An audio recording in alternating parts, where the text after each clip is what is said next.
Breaking news చూస్తున్న మహారాష్ట్రలో కురుస్తున్న భారీ వర్షాల నేపథ్యంలో పెన్గంగా నది ఉప్పొంగి ప్రవహిస్తోంది. ఉమ్మడి ఆదిలాబాద్ జిల్లాలోని జైనత్ మండలం డొలారా వద్ద పెన్గంగా నది ఉగ్ర రూపం దాల్చింది. 50 అడుగుల ఎత్తు ఉన్న వంతెనను తాకుతూ పెన్గంగా ప్రవహిస్తోంది. ఉమ్మడి ఆదిలాబాద్ జిల్లాలో పెన్గంగా విజృంభించడంతో నేషనల్ హైవే 44పై వాహనాలు ఎక్కడికక్కడే స్తంభించిపోయాయి. పెన్గంగా నది వరద ఉధృతి ఎక్కువగా ఉండడంతో అప్రమత్తమైన అధికారులు ముందుగానే మహారాష్ట్ర, తెలంగాణ రాష్ట్రాల మధ్య రూట్లను వాహనాలు రాకపోకలకు నిలిపివేశారు. వరద ఉధృతి తగ్గిన తర్వాతే తిరిగి వాహనాల రాకపోకలు పునరుద్ధరిస్తామని అధికారులు తెలిపారు. ప్రయాణికులు, వాహనదారులు అలర్ట్గా ఉండాలని అధికారులు హెచ్చరిస్తున్నారు.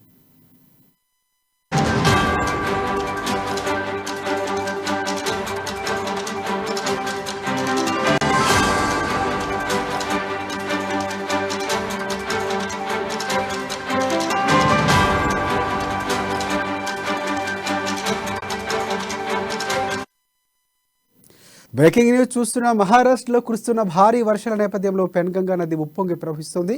ఉమ్మడి ఆదిలాబాద్ జిల్లాలోని జైనత్ మండలం డొలరా వద్ద పెన్గంగా నది ఉగ్రరూపం దాల్చింది. 50 అడుగుల వద్ద ఉన్న వంతెనను తాకుతూ పెన్గంగా ప్రవహిస్తోంది.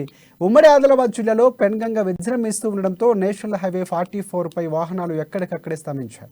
పెన్గంగా నది వరద ఉధృతి ఎక్కువగా ఉండడంతో అప్రమత్తమైన అధికారులు ముందుగానే మహారాష్ట్ర, తెలంగాణ రాష్ట్రాల మధ్య ఈ రూట్లో వాహనాల రాకపోకలు నిలిపివేశారు. వరద ఉధృతి తగ్గిన తర్వాతే తిరిగి వాహనాల రాకపోకలు పునరుద్ధరిస్తామని అధికారులు తెలిపారు.